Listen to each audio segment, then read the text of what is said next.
Good morning, everyone. My name is Sheila Peiffer, as you've heard, and I have been asked to speak about a subject that's already come up several times during this festival and is integral to Drawdown, which is the importance of talking about climate change and its solutions. Despite having to be virtual, we are going to attempt some involvement of you, the participants, so it would be good to have a paper and a pencil at hand for an exercise a little later. At this point in our festival, whether this is your first session or your 10th, I have some good news. There is something that you can easily do about climate change without spending a penny or doing anything drastic. Because the fact is that the most important thing that we can do about climate change is talk about it. Paul Hawkins says in his latest book, Regeneration, quote, "While vociferous climate deniers have had no problem grabbing the nearest megaphone, the overwhelming majority of people, the 90% who understand that humans are creating a warmer planet, have remained largely silent. We want to change that." Additionally, social scientists have demonstrated that change can happen in society with only a relatively small percentage of people creating a tipping point. While exact numbers are not agreed upon, research supports the idea that, as Hawkins points out, quote, "The number one cause of human change is when people around us change." So, talking is crucial. We have to communicate to others what we are changing, what concerns us, what we are thinking about doing. We need to nudge the tipping point. So how can we practice the important skill of talking about climate change? We should identify why a changing climate matters to us. So I'd like us right now to take a moment to think about what motivates us personally to be concerned about climate change. Is it being a parent, love of the outdoors, concern about health, respect for science, worry about extreme weather? What perspective would you use if you were going to start a conversation from the heart?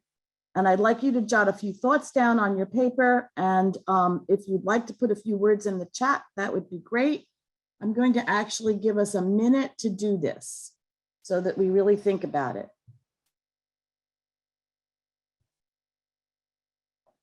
This is great. We have some things coming up in the chat that I think probably resonate with all of us. Love of nature, the future of our children, our mental health, wanting to live in sustainable balance, worry about the future generations, our children, our grandchildren, our nieces and our nephews, and wanting to promote all life, health and survival of all other humans and other species and all species on Earth.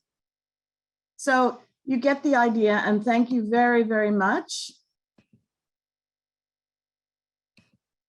We can continue to do that.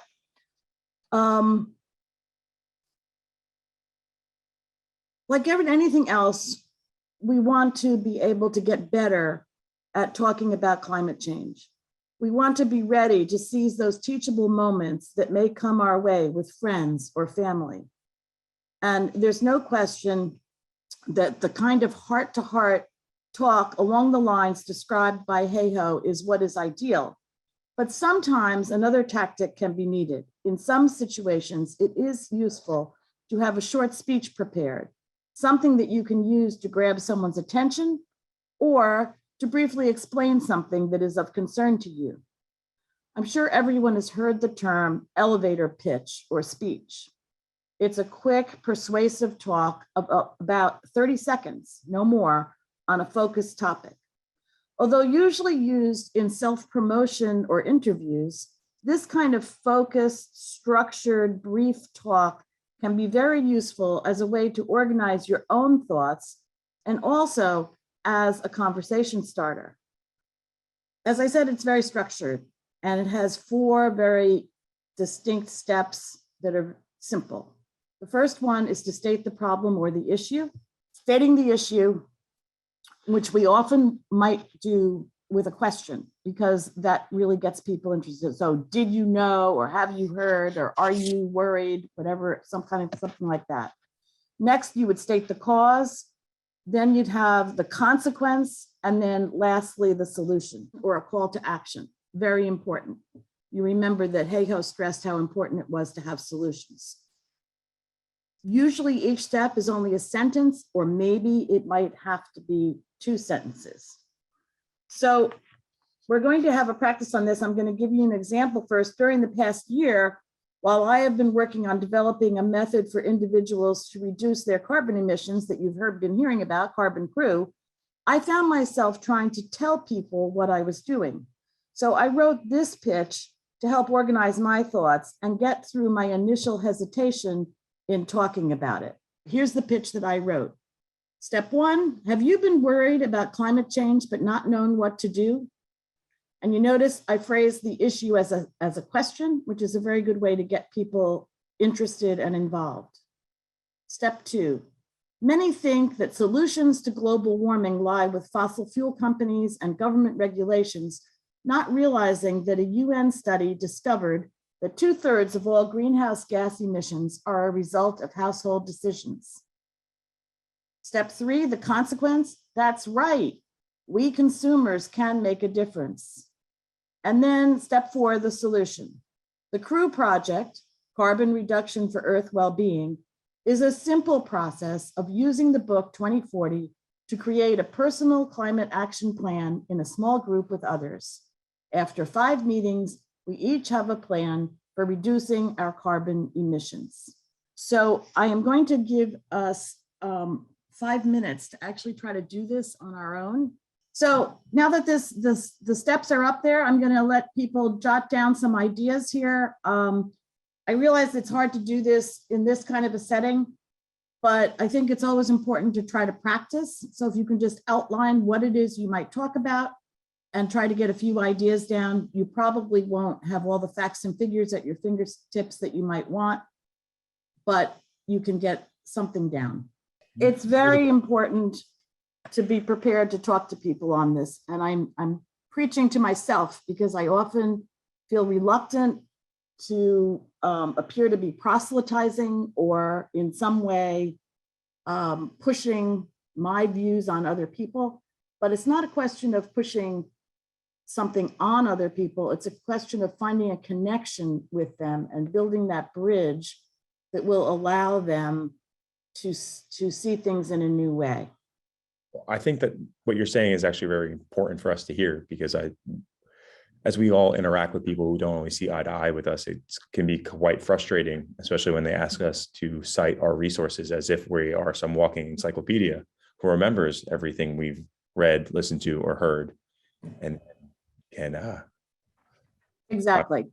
But it can be reassuring and somewhat heartening if you have something not necessarily memorized, but if you've worked on something like this and it's sort of on the tip of your tongue, I guess I could say, that when you begin the conversation, you may be able to rely on this as a conversation starter. Some important tips about how we would make a presentation or how we would talk when we were using this.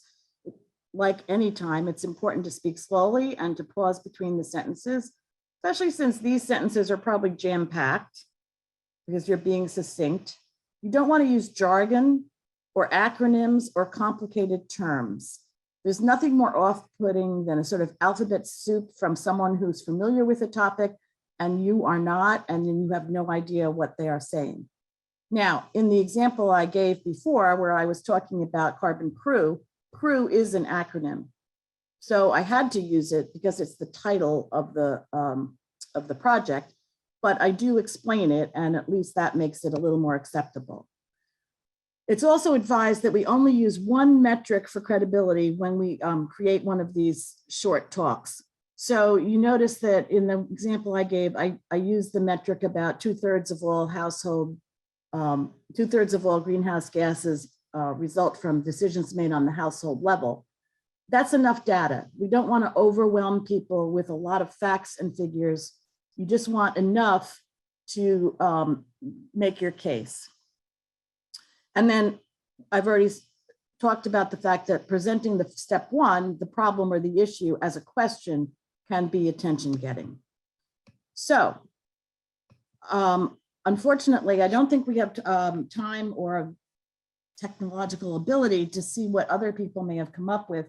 I'm going to give you another example here of something that I wrote in a relatively short time based on a smaller subject than just all of climate change, and that is food waste. So you can see I'm stating the problem. Did you, as a question, did you know that food waste is a major cause of climate change? And then the next step, number 2, food is lost at every stage from farm to fork. But in America, the most waste happens at the consumer stage. 3, the consequence, in 2019, nearly 130 billion meals went unsold or uneaten in the US, which is not only a waste of money and nutrition, but also contributed significantly to greenhouse gas emissions. And then number 4, the important solution, we can all help solve this problem by purchasing wisely, using up leftovers, and eating everything we buy so that we keep food out of the landfill. So you can see how that flows a little. Obviously, step 3, the consequence usually requires a little bit of research or some kind of data that you're going to look up so that you have that scientific backing. But for the most part, it flows along in a very compact way. So this kind of speech, an elevator pitch, is a systemic and unified statement that speaks from a single voice and is easily comprehensible. But Hayhoe was emphasizing a very different kind of communication, really, where you would speak from the heart and connect personally with the other, create an exchange or a dialogue. A real conversation is dynamic and interactive and more apt to evoke commitment. It draws the participant in, encouraging relationship and ongoing intersection. When a person responds and engages, that is a form of action. Remember how we began by thinking about what our motivation for concern about climate change was? And remember how Hayhoe told us the anecdote about the Rotary Club talk, where she deduced the values that would speak to her audience? If we want to talk about climate change effectively, we need to speak from our hearts to the hearts of others. But we also want to reach as many people as we can. So again, it is helpful to be prepared. So who can we reach out to with our message? We want to brainstorm all our different connections, whether they're friends, family, colleagues from work, people that are in groups that we belong to, whether we go to the gym, whether we have a book group, all of those different connections that we have. And then after we've written down all of those people and groups and categories of things, we want to plan the best way that we would reach each of them. So in some cases, it might be social media, whether we're going to talk about posting on Twitter regularly so that people know what we're involved in, Facebook, Instagram, or whether we're going to try to reach out to people by email, whether we're going to use an excuse to make a phone call to a friend we haven't talked to in a long time, possibly because of the pandemic. Maybe we're going to actually write a letter to someone or a postcard, some old school communication that might kind of delight people when they got something different. And we would encourage you in Crew, when we talk about this networking and making this networking map, I unfortunately had some examples that I can't seem to show you, but we encourage people to be creative, to write down this connective web of people in a sort of artistic way, if you like. Is it a spider web, or is it a sun with rays, or is it a wheel with spokes? One of our participants had a boat sailing away on the sea of all her different connections. So you can be a little bit imaginative, but the important thing is, and Hayhoe talked about this too, is to have a plan about how you're going to do it. Actually Hayhoe talks about it, but also Cray had mentioned, if you saw the earlier thing, that one of the solutions to climate change is to make a plan. And we need to make a plan about how we will reach other people, because we know that communication is a form of action. So to conclude, I would just say that for some of our contacts, your elevator pitch will be the first step, a way to inform and prompt talk. But with others, you will be able to plunge right into a heartfelt conversation. The crucial thing is to get a dialogue going. So please write your pitch, map your network, and be ready to use your voice to amplify the vision of this growing movement of regeneration. To quote Paul Hawken again, in conclusion, the most complex, radical climate technologies on Earth are the human heart, head, and mind, not a solar panel. Thank you very much, and apologies for the technological issues.